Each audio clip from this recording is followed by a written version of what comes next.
Okay, folks, let's get going.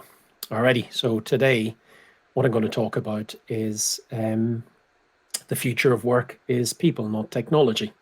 I think that's absolutely key. As in, for a very long time, what happens is everybody talks about the tech and forgets the people. And I'm not just talking about the customers. I'm talking about the people who use the technology in organizations. Now, I have to say, it's really, really key that technology is driving tons and tons of change, but we cannot forget our people in this process, because ultimately, whether we like it or not, whether we agree or not, it is people who transform businesses, not technology. Definitely, when you're setting your business strategy, technology will influence that, but it is the people inside your organization, the customer themselves, that will really make your enterprise work or not work. Now, let me present something to you here. This I'm going to call the value pyramid. So already you've heard me talking about the key three things that I think are going to lead to organization and therefore customer success and the future of work. This model is absolutely key. So at the top, you have customers. Without your customers, you've absolutely nothing. I think that can be taken as a 101. But later on, we're going to look at actually how should we treat those customers in this modern digital age. And particularly now that COVID's happened and everything's remote and more people are digital. We're going to look at employees as well and talk about those. Because again, as I mentioned, lots of businesses get really excited by the tech. Executive teams or boards design a great strategy. They do it themselves. They bring in the consultant. And then what they actually forget to do is talk to their people, explain it to them, engage them, build their excitement around it, make sure there's a HR strategy actually wrapped into the business that makes sure the right people are available to allow an organization to exploit. And the third thing here we're talking about is technology. And these days, it's not just one technology, it's a plethora of technologies. And that is one of the challenges that organizations are actually facing these days to create these great customer journeys or great experiences. It's wondering which technology to apply at which stage. And if we look at the technology landscape at the moment, and these are only some of the technologies that I believe will impact the future of work. So starting on the left, if I look at 5G, mobile, tablets, smart watches, any device that allows you portability, particularly with 5G, that now allows you to actually download and stream and do everything at multiple the pace of 4G. I don't think we'll quite realize how dramatic and how transformative that will be for work and for home and for play. Driverless vehicles, lightweight drones, massive, absolutely will grow in the next couple of years. There's probably legislation more than anything that has slowed that down, but you can already see trials in Dublin and all around the world with different companies attempting to deliver packages or passengers in vehicles or in flightless vehicles. Artificial intelligence, machine learning, NLP, huge technologies, absolutely massive amount of data scientists these days, absolutely massive computing power, absolute great understanding of how you can actually use these technologies. Probably fair that was to say that was missing numbers of years ago, but now people are working this out. You can start to see a lot of that predictive analytics, this prescriptive and descriptive analytics starting to make its way into organizations and businesses of every single type. Augmented and virtual reality and mixed reality and haptics. That's the haptics is a little bit of the touch, the feel. That's when you notice your iWatch bumps or buzzes your wrist. That's the feelings from things. But you can imagine that you're with augmented and virtual reality, we're all working at home, we're all Zooming, but imagine putting on a headset or something similar. Imagine being in Buenos Aires in the morning, London in the afternoon, your avatar, your virtual presence in a meeting, gloves on or whatever it is, the haptic device, you could feel or sense that shaking of hands. Can you imagine how that's going to revolutionize meetings or travel in the next numbers of years? And we're not talking about 20 years, we're talking the next 3 to 5. Again, I mentioned cloud computing, vast data sets, and that's particularly free data sets or just very cheap processing power. I can remember going back over 2.5 decades when I started in technology and having to buy a computer. It happened to be a Dell at that time and ordering it online. Other products are available, of course, but it took 6 to 8 weeks for it to arrive. Then you had to order the operating system, get it installed, build out, order some lease lines, ISDNs, whatever they were at the time. Now, within minutes, hours, you can build a website. You can set up a business all in the cloud. And again, you can start to do really clever stuff with vendors, products or tools or kit. Robotic process automation, intelligent automation, and IoT, all the things that digitize the clickety-click, in other words, the keystrokes that people perform on their desktops, and the thinkety-think, in other words, the cognitive sides of roles that are really important. That bit that we use human judgment and decision making. And then IoT, that's lots of things with a brain or a computer connection. A little bit like your fridge telling you need milk, but slightly different. You know, if you imagine every device in a factory is actually sensing, turning on, turning off, alerting, monitoring themselves. That's a lot of powerful information to allow you to do very predictive maintenance, very prescriptive, detailed analytical work across a business. So by the time you've got robotic process automation, intelligent automation, and IoT in a firm, you're starting to look at end-to-end transformation. And probably one of the other bigger things coming into customer journeys, customer experience, and businesses is personal assistance. And I'm not talking about, you know, a he or she or they who work in an organization at this moment in time.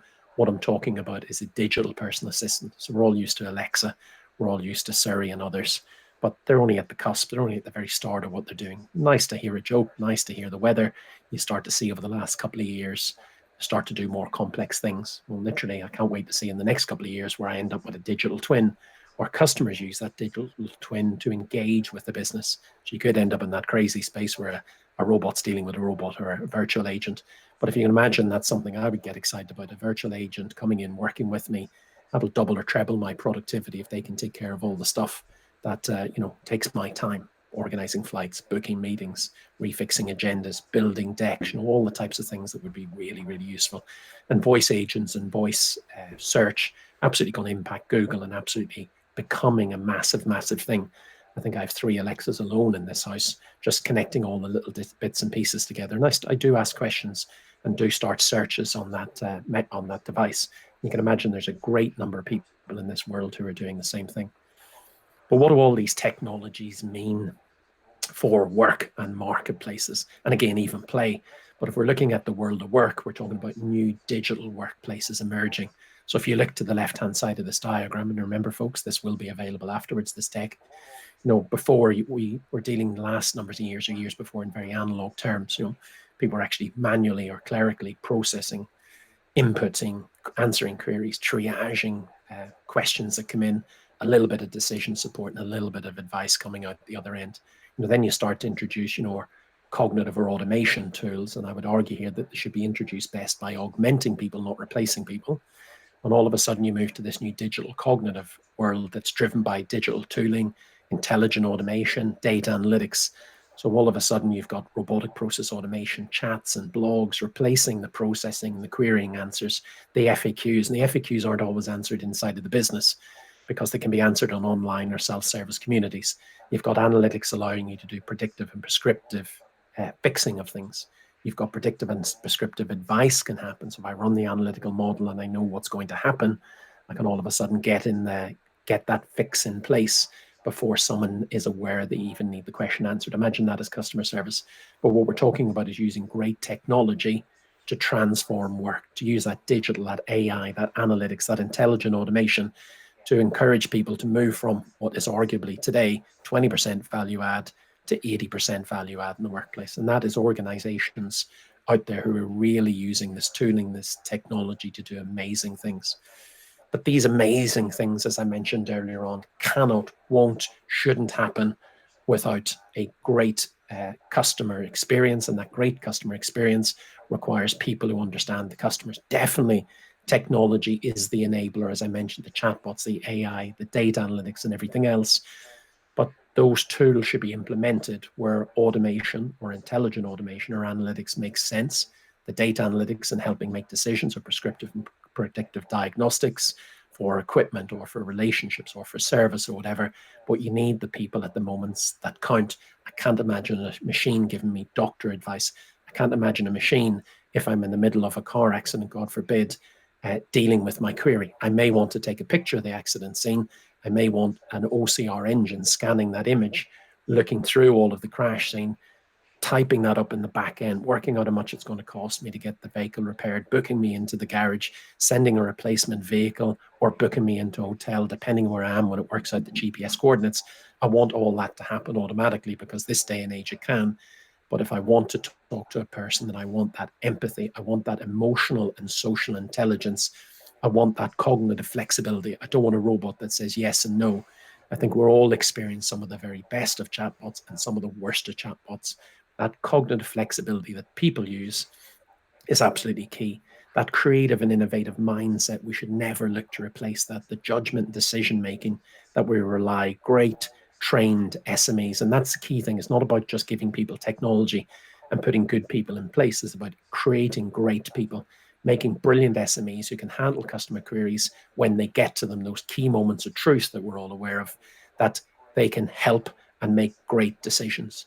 Digital literacy, absolutely key. More and more, if you look around your desk at the moment, I have 2 mobile phones, a microphone, multiple speakers, multiple lights that work off electronics or software. I have so many devices these days, and the same thing is happening in work. What you tend to find over the last couple of years are people are bleeding in their home kit with their work kit and demanding that to be in place. Bring your own device was probably the start of that. That analytical, critical thinking is absolutely key. So technology, definitely the key enabler. But if you want to have great customer service, you need to bring staff, employees, colleagues, whatever you want to call them, into that mix, train them well and give them the tools. And this is the bit, and I go back to my argument, firms need to use the people, the data, the technology, whatever else it is to create celebrity fans. Whether you agree with all these celebrities or not, let's assume they're celebrities. But firms need to use their people and that technology to get the customer to be the star of the show, to be the hero, not you, the company, but the individual customer themselves must be the hero of the story itself. And what we need to be using or doing is using all of the technology that's available to provide 24/7 service, to make them feel special. The chatbots, the FAQs, the online communities, voice over IP telephony. We need to give these folks, these customers attention. This is the attention economy. You'll have heard that lots and lots of times. Social media really does drive opinion. It really drives what people think about particular products, about particular companies, about particular aspects of society. So if you're not giving people attention and helping them understand what you have to offer, it's going to make things very, very difficult if you don't control the message, and control the message with a small c.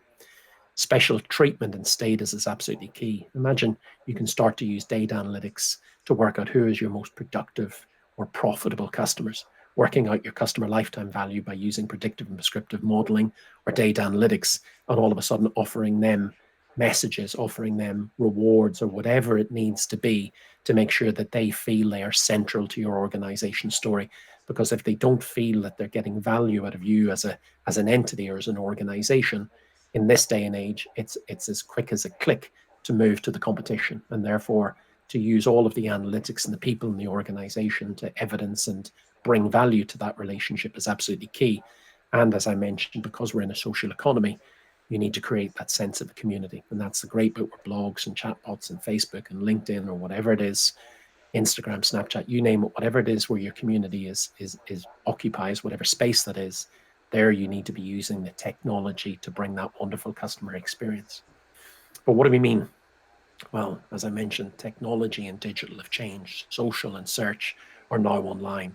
So traditionally, where you might have used your, whatever it is, 5Ps or different methods of actually getting a customer online, now it's about creating or sparking that interest or awareness of your brand at distance. And that does involve social media websites. That involves the usual email and text marketing, or now I say usual, but how many times have you used billboard and television or whatever others? It's about PPC and SEO, and now one of the biggest search engines or broadcast tools in the globe, YouTube, to start to spark that interest and reinvent that customer journey with you. It's about communicating with customers using blogs and articles and FAQs and creating the content that people want to consume, and you controlling and owning that message so that customers get to understand what you are, what your brand is, what you have to offer more importantly. Remember, nobody wants to hear about your factories and your production line. What they want to hear is about what you've got to give to them, because they can now choose it anywhere in the world within reason. You want to stimulate and interest and attention. And part of that is wowing customers. Part of that is going out and finding what is it that customers want and reinventing that customer experience. And by reinventing, we're talking about building the websites, the online booking, the purchasing, via apps to get customers into the funnel, get them aware, get them into the funnel, create that great experience, get them to buy, get them to convert, and then re-solicit and re-engage and maintain that interest so that whatever they were expecting from you is their reality on a daily basis. And they need to experience that with social, with your posts, with your blogs, with every interaction that they've got. And remember, they'll be consuming other people's interactions at the same time and making judgments about your organization based on not just your own messaging, but because there's social influence and social referential integrity, i.e., I wonder what other people are saying before I'll consume a particular product or engage with a particular company, it's absolutely key that you're engaged in those conversations, and very, very importantly, listening during those conversations. Now, there are so many channels that you can go through. It is phenomenal these days. I noticed all the companies that I deal with these days, of course, the obligatory websites have been around for years, but now they're starting to get more interactive, more engaged. I can actually do a lot more, even with I use the term insurance broker. I can go online, I can order, I can do web chat, I can do Facebook, I can leave comments, I can see what they're about on LinkedIn. I can start to do WhatsApp messaging with the more progressive ones, you name it. I'm engaging in lots of different ways. There's lots of different key moments of truth. There's lots of different doors and channels in which information's coming in and out.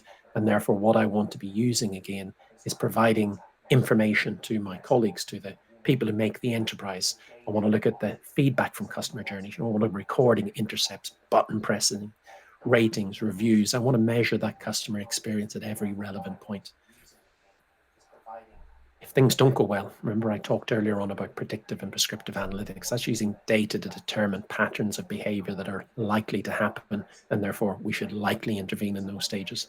But where something does go wrong, I want to make sure there is that closed loop feedback for every customer.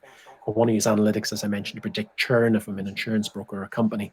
I want to track dissatisfaction online. So I want to be using NLP engines to be scraping websites, scraping my forums, scraping the mention of the name of my company to determine who might be unhappy, what's the reason, what's the product, what's the definition behind that, so that I can do something about it to take that information back into my business, to get my people to redesign, to do something wonderful and more experiential. And remember, we are talking about experiences these days. Technology is great, but it's about consumer experience. How do they feel about the company? How do they feel about that journey? Would they recommend you to friends, family, and colleagues for the transaction that they're engaged in? So I want to get deep into customer insights and into behavior. I need to see their trends, not just the customers you've got, but what's happening in the market, where are customers moving to? Because your customer today could be gone tomorrow. The customer that you don't have today may be with you tomorrow. So what are those key engagement or experience drivers that will generate the results that your business want? As I mentioned earlier on, run predictive analytical model. You can do customer lifetime values. Who are the key customers that you want in your business or that you need to make it really, really profitable? And then importantly, what you want to do is actually take action off the back of all of the consumer research that you've discovered or investigated or realized. Because remember, this world is driven by tech, and tech is moving at a rate of knots.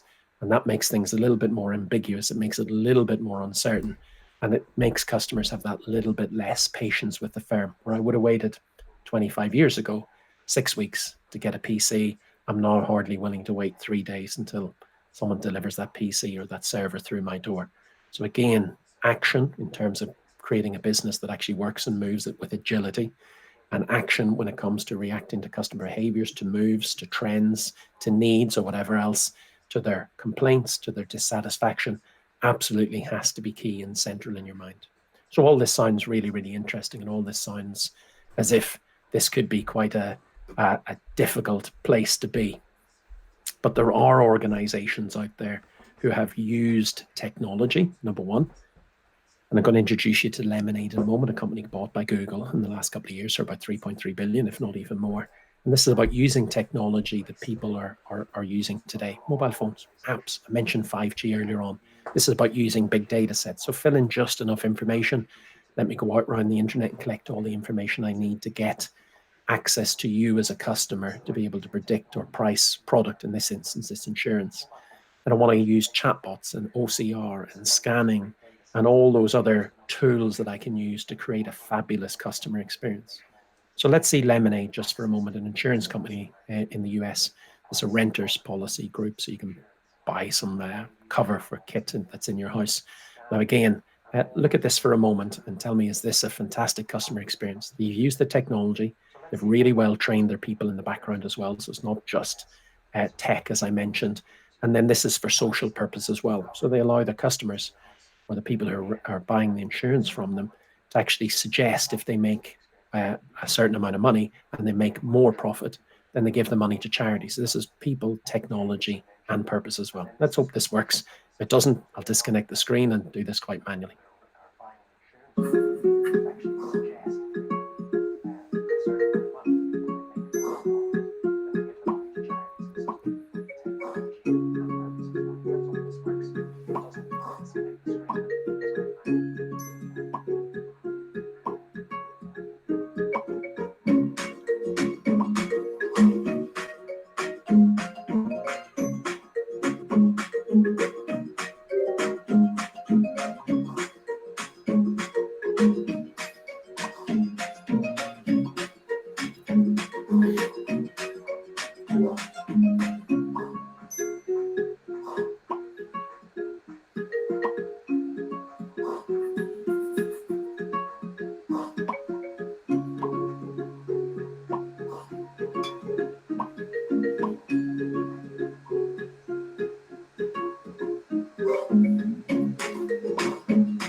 I have to say that's a pretty fantastic experience there.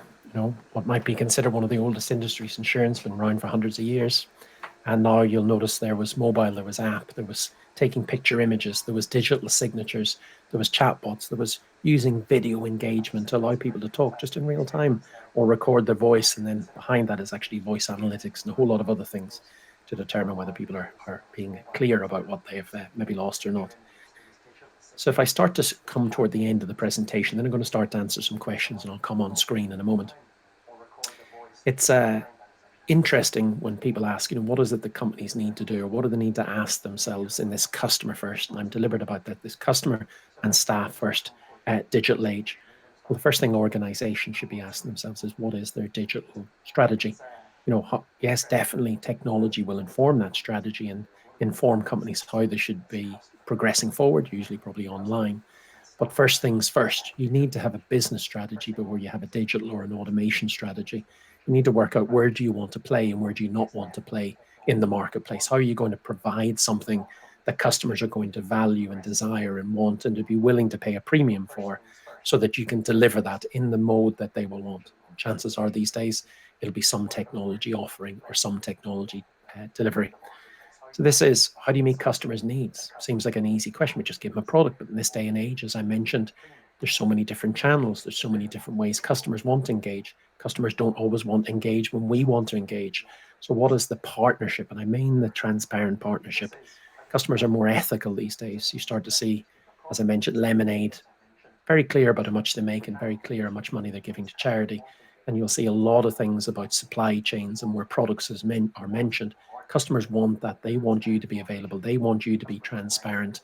They want you talking their language in a digital age, and they want you delivering and exceeding expectations. And this is the nice thing about technology. Whereas numbers of years ago, it's arguable that we serve our best customers because we don't have time to serve everyone. This is where we should be starting using technology and automated tooling, like robots and automatic journeys, emails, chats, text, outbound calls, the predictive stuff that allows us to know who and how many people to talk to. And we can almost, if not in reality these days, engage with customers on an individual level, having a more or less individual conversation with them. So once you worked out your business strategy, your digital strategy, and you worked out what your customers want and how you engage with them, then you need to talk about, actually, how do you engage your leadership in a business? How will you stand out? How will your organization and its people stand out from a very crowded marketplace? What's your message? Is it compelling?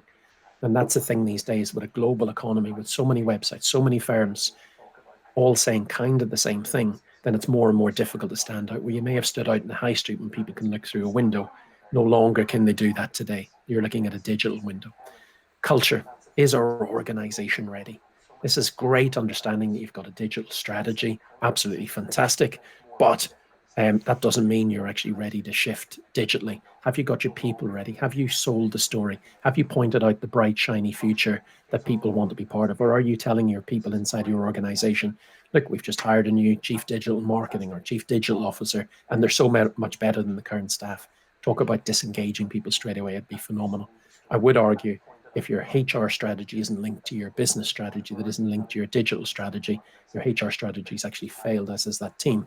You need to make sure you have the right people in the right place to be able to answer all these questions. And for that, your HR team are key. You need to be training people years in advance. You need to be understanding what folks want tomorrow, the next day, the day after that, and so on. If you're not doing that already, yes, you may need to get consultancy, but make sure they transfer the skills internally. But start building the culture, how people feel, break down the silos, that digital skill set, that way of communicating with customers in a digital age, that needs to have started. And ultimately, how are you going to track whether you're successful or not? Well, ultimately, it's the ringing of cash tills that will tell you you're successful or not. But at the same time, you'll need a pile of other metrics in your organization to determine whether you're actually on the journey or not. Alrighty, there's one thing I do want you to remember, folks. And if you've heard me saying anything today, it is all very well, all of the technology in the world. But if you don't use that technology in the right way, it just becomes, as someone's asked a question, is it about features? Is it about tech? It's never about the tech. It's about what the customer wants, how you deliver to them, the value that they get. Tech just enables things. It isn't a business. Technology or automation isn't a business strategy. It's just a technology strategy. You need to make sure that this is all about your people, your customers, your staff, that EX and CX, that value pyramid that I mentioned, and the technology. It's normally not one thing or another. If you focus on anything, focus on your customer, but make sure you're using the technology and using your people in the right place and in the right way. Alrighty, folks, bit of a rush through there. We're coming toward the end of the presentation. So what I'm going to do is I'm going to try and answer some questions. So let me see any questions that have come in, and I'll try and answer all these. If you've got more questions, please send them in, and I'm checking the app on my mobile phone here. So someone has asked the question, is it ease of use versus the number of features, which is more important? Personally, it's about ease of use. If you notice one thing, why are Amazon successful? Lots of other companies do it, lots of other firms out there. They make it so simple. That one click, that predictive analytics, it's almost like 2 features for a massive website where you can pick product, buy product, and get it over the line. There's nothing worse than a very fiddly application, a very fiddly website. You're back to 1 and 2 clicks to get things done because people don't have the time, possibly don't have the patience anymore to endure poor or bad service. And if you're providing that poor or bad service through product or feature in your organization, because they will not be getting the experience that they want. Hopefully that answers that one. But my view, not always right, by the way, folks. Again, someone may differ. Where to start with shifting a company culture to going down the route of digital transformation? This is a tough one. It really, really is. But I always sort of say it's a mixture of a couple of things. So people are used to technology. As I mentioned earlier on, if you look at the number of technical or technology devices that you have in your house or home, it's absolutely phenomenal. If you look at how we're engaging now, where once people thought it's not possible to send everybody to work from home, contact center agents or contact centers are banning people using mobiles. Now they're just grateful their staff are online using probably a VoIP-based system. But there is the people are used to tech, but maybe they don't always understand how it can be applied in a business context. So part of number one is creating that awareness. So you introduce people, my way would be, what's the art of the possible, and the practical at the same time, because we'd all like to create lemonade, absolutely brilliant experience, but that took a large amount of time and a large amount of money to get going. And therefore, what I would say is, create the interest, explain to people how things work, understand that in the digital age, you can't have silos inside of an organization. That's the tough one. But paint a bright and shiny picture of what the future could be, not just for the organization, but for the people themselves. What about the new roles and the new opportunities that create? Could they get into digital marketing? Could they get into analytics? Could they get into robotic process automation? What are the technologies and careers, and what's the impact on them? Because that's what your staff are thinking. What does it mean for me?